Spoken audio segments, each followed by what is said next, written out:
አሰላሙ አሌይኩም ወራህመቱላሂ ወበረካቱሁ። ውድና የተከበራችሁ የቻናሌ ቤተሰቦች እንዴት ናችሁ? ደህና ናችሁ? ከኔ ጋር ሁሉ ሰላም አልሐምዱሊላ። እንዲሁም ክርስቲያን ወገኖቼ ሰላም ብያለሁ። ሀባይቤ ውድ ኢትዮጵያውያን እንዲሁም ትውልድ ኤርትራውያን በያላችሁበት የዓለም ዳርቻ ሰላማችሁ ብዝት ትርፍ ይበልልኝ። ወዳችሁ ፈቅዳችሁ የምትከታተሉኝ ሀባይብ ገልቢ የምታበረታቱኝ ጀዛኩሙላሁ አልፍ ኸይር። ውድ ሀገሬ ልጆች አላህ ሀገራችንን ሰላም ያድርግልን። ለዚህ ቻናል ደግሞ አዲስ ከሆናችሁ ቪዲዮ ሲንሸራሸር ካገኛችሁት ላይክ ሼር ኮሜንት ሰብስክራይብ እያደረጋችሁ አበረታቱ። መልካምነት ለራስ ነው። ወደፊት ምን ቻናሌ አድጎ ለቁም ነገር ስደርስ የእናንተም አሻራ እንዳለበት አይዘነጋም ማለት ነው። ሀባይቤ ለዛሬዋ ቀን ላደረሰኝ አላህ ሱብሃነሁ ወተዓላ ተደራራቢ ምስጋና ይድረሰው እያልኩኝ ዛሬ ደግሞ በሌላ በአዲስ ርዕስ መጥቻለሁ። እሱም ምንድን ነው? የአቡበከር ስዲቅ ረዲየላሁ አንሁ የህይወት ታሪክ ክፍል 1 ወደ ፕሮግራም ያመራለሁ። ውድ ቤተሰቦቼ የነቢዩ ሰለላሁ ዐለይሂ ወሰለም ኸሊፋ የሆኑት አቡበከር ስዲቅ አብዱላህ ኢብን አቡ ቁሐፍ ኡስማን ኢብን አሚር አልቁረይሺ አት ተሚም ሲሆን የዚሁ ክስተት እውን በሆነ በ2 ዓመት ከ6 ወሩ ተወለዱ። ነቢዩ ሙሐመድ ሰለላሁ ዐለይሂ ወሰለም በነቢይነት ከመላካቸው በፊት አቡበከር ባልንጀራቸው ነበሩ። ከነቢይነት በኋላም ቀድመው ሰለሙ። በመካው የዳዕዋ ዘመን አብረዋቸው ሆኑ። ወደ መዲና ሲሰደዱ በዋሻው ታሪክና ከዚያ በኋላ እስኪሞቱ ድረስ ከእርሳቸው አልተለዩም። በተቡክ ዘመቻ የሙስሊሙን አርማ ተሸካሚ ነበሩ። በ9ኛው ዓመተ ሂጅራ ነቢዩ ሰለላሁ ዐለይሂ ወሰለም በህይወት እያሉ የሐጅ ስርዓትን መርተዋል። ከእርሳቸው ሞት በኋላም እርሳቸውን ተክተው የሙስሊሞች ኸሊፋ ሆነዋል። የነቢዩ ሙሐመድ ሰለላሁ ዐለይሂ ወሰለም ምትክ ኸሊፈቱ ረሱልላህ የሚል ማዕረግም በሙስሊሞች አግኝተዋል። ኢብን ኢስሐቅ ሲረቱል ኩብራ በተሰኘ መጽሐፋቸው እንዳወሱት አቡበከር ረዲየላሁ አንሁ በወገኖቻቸው ዘንድ ተወዳጅና ተግባቢ ሰው ነበሩ። በቁረይሾች የዘር ሐረግ ታሪክ እውቀትም አቻ አይገኝላቸውም። ጸባይ መልካም ነጋዴ ነበሩ። ሰዎች የእርሳቸውን እውቀት፣ ተሞክሮ፣ መልካም ባህሪ በመሻት በጣም ይቀርቧቸው ነበር። ከእሳቸው ጋር መቀማመጥንም ይወዱ ነበረ። አቡበከር ይበልጥ የሚቀርቧቸውና የሚያምኗቸውን ሰዎች ወደ እስልምና ጋበዙ። በእርሳቸው እጅ ኡስማን፣ ጣልሃ፣ ዙበይር፣ ሰዓድ እና አብድራህማን ኢብን አዋፍ ሰለሙ። የዕቁብ ኢብን ሶፊያን ታሪክ ዘገባቸው እንዳወሱት አቡበከር ሲሰልሙ 40,000 የወርቅ ሳንቲሞች ነበሯቸው። ወዲያውኑ በአላህ መንገድ መሰወቱት። ለአላህ ሲሉ ስቃይንና መከራን ያስተናገዱ 7 ባሪያዎች ገዝተው ነፃ ለቀቁ። እነርሱም ቢላል፣ አሚር ኢብን ሀፋይር፣ ዙረይህ፣ ነህዲያህ እና ልጃን የበኒ ሙእሚነል እንስት አገልጋይ ኡሙም አቢስ ናቸው። ኡስማን ኢብን ዘይድ አባታቸውን ጠቅሰው እንዳስተላለፉት አቡበከር እውቅ ነጋዴ ነበሩ። ነቢዩ ሙሐመድ ሰለላሁ ዐለይሂ ወሰለም በነቢይነት ሲላኩ አቡበከር 40,000 የወርቅ ሳንቲሞች ነበሯቸው። ባሪያዎችን እየገዙ በመልቀቅና የተቸገሩ ሙስሊሞችን በመርዳት ሀብታቸውን ወጭ አደረጉ። ወደ መዲና ሲሰደዱ 5,000 የወርቅ ሳንቲም ብቻ ቀሯቸው። እነርሱም መዲና ውስጥ መሰወቱት። ቡኻሪ እንደዘገቡት ዑመር ኢብን አልሐስ ረዲየላሁ አንሁ እንዲህ ሲል አስተላልፏል።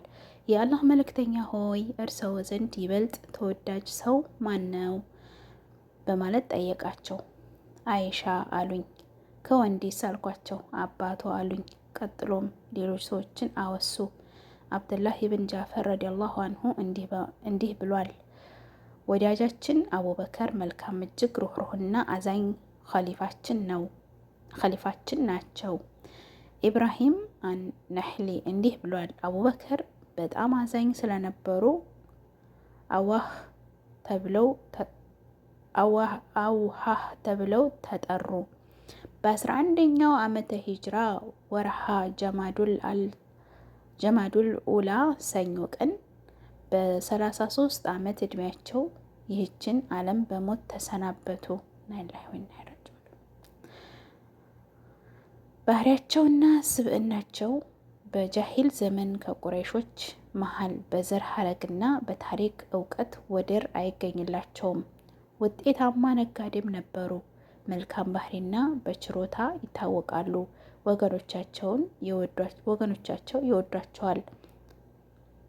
አስካሪ መጠጥ አይጠጡም። ጣዖት አያመልኩም። ስብዕናቸውን የሚያጎድፍ አንዳች ድርጊት ሲፈጽሙ አላስተዋሉም። ቆዳቸው ነጭና አካላቸው ሸንቃጣ፣ የፊታቸው ስጋ መጠነኛ ነበር። አይኖቻቸው ገባ፣ ግንባራቸው ወጣ ያሉ ነበሩ። ጸጉሩ ብዙ የተስተካከለ ቁመና ባለቤት ነበሩ። ሰዎች በጀሂልያ ዘመን የአቡበከር መልካም ስብዕናና ታማኝነት በማወቃቸው አስ-ሲዲቅ እውነተኛው በሚል ቅጽል ስም ጠሯቸው። በታማኝነታቸው ቁረይሾችን በመወከል ይፋጠጡም ነበረ። ቁረይሾች ራሳቸው ያጸደቁትን ያጸድቃሉ፣ ሌላ ሰው ያጸደቀውን ግን ተቀብለው ለመተግበር ያነጋግራሉ።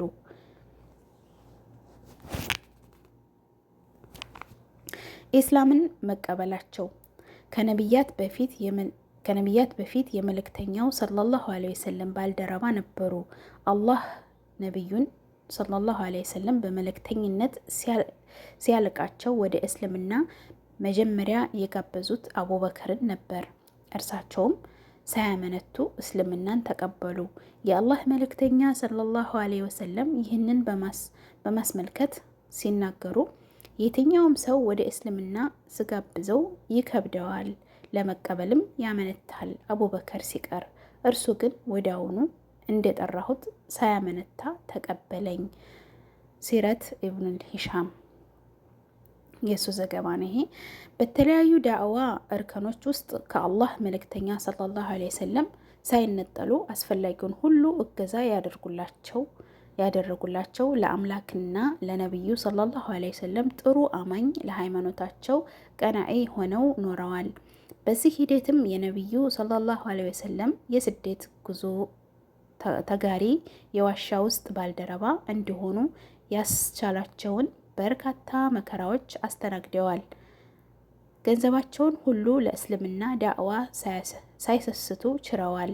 ከአላህ መልእክተኛ ሰለላሁ ዐለይሂ ወሰለም የአቡበከር ገንዘብ የጠቀመኝን ያህል በማንም ገንዘብ አልጠቀመኝም የሚል ምስክርነት አግኝተዋል። አህመድ አቡል ሀቲማና የዘገበው ማለት ነው። የዚህ ሁኔታ የአላህ መልእክተኛ ሰለላሁ ዐለይሂ ወሰለም ዕለተ ሞታቸው ድረስ ደግፈው ለቀልባቸውም ይበልጥ ቅርብና ለኸሊፍነትም ይበልጥ ብቁ ሶሃባ ለመሆን ታደሉ። በዚህ ረገድ ታላቁ ነቢይ ሰለላሁ ዐለይሂ ወሰለም የሰጡት ምስክርነት ከበቂ በላይ ነው። እንዲህ ብለዋል። በባልደረብነትና በገንዘብ ከማንም በላይ የደገፈኝ አቡበከር ነው። ከአምላኬ ውጭ የመጨረሻውን ፍጻሜ ፍቅር የምለግሰው ሰው ቢኖር ኖሮ ያ ሰው አቡበከር ይሆን ነበር። ቢሆንም የእስልምና ወንድምነታችን እና ፍቅር አስተሳስሮናል።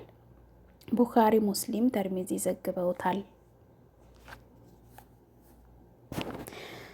ልቅናቸውን የሚገልጽ ምስክርነቶች። የአቡበከር ልቅና ከሚያሳዩ ዘገባዎች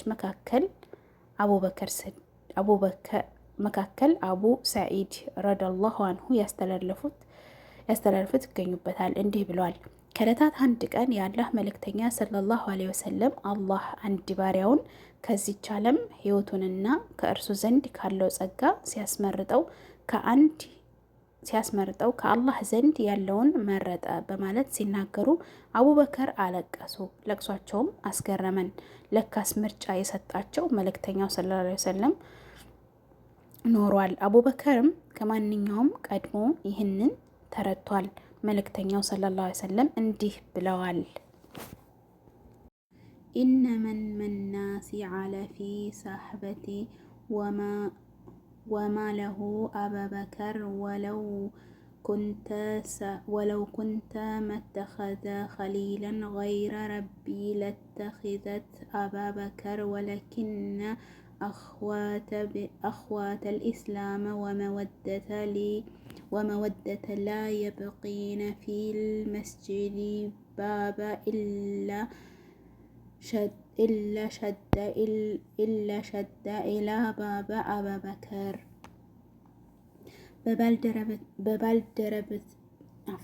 በባልደረባነትና በገንዘብ ከማንም በላይ የደገፈኝ አቡበከር ነው። ከአምላኬ ውጭ የመጨረሻውን ፍጻሜ ፍቅር የምገልጸው ሰው ቢኖር ኖሮ ያ ሰው አቡበከር ይሆን ነበር። ቢሆንም የእስልምና ወንድማማችነትና ፍቅር አስተሳስሮናል። የአቡበከር በር ሲቀር ሁሉም መስጂዶች በሮች ይዘጋሉ። ቡኻሪና ሙስሊም ተርሚዝም ዘግበውታል። ከአምላኬ ውጭ በሌላ ዘገባ እንዲታወሰው እንዲህ ብለዋል። ከአምላኬ ውጭ ፍጻሜያዊ ፍቅር የምለግሰው ሰው ቢኖር ኖሮ ያ ሰው አቡበከር ይሆን ነበረ።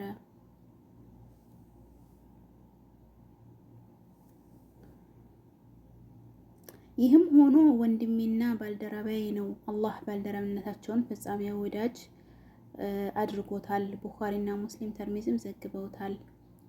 የአላህ መልእክተኛ በአላህና በመልእክተኛው ሰለላሁ ዐለይሂ ወሰለም ማመን ሀባይቢ እዚህ ላይ ይብቃኝ። ቀጣዩን በሌላ ክፍል 2 አቀርባለሁ። ግን የሰላም መሳጭ ታሪክ የእውነት ሱብሃነክ እውነተኛ መወዳ ይታየበት ማለት ነው። ውድ ቤተሰቦቼ ላይክ፣ ሼር፣ ሰብስክራይብ እያደረጋችሁ አበረታቱኝ። ኢንሻአላህ ከዚህ ቀጣዩን ክፍል አቀርባለሁ ቢዝኒላ። እስከዛው ድረስ በያላችሁበት ሰላማችሁ ብዙ ትርፍ ይበልልኝ። ፈአማኒላ። ወሰላሙ አለይኩም ወራህመቱላሂ ወበረካቱሁ።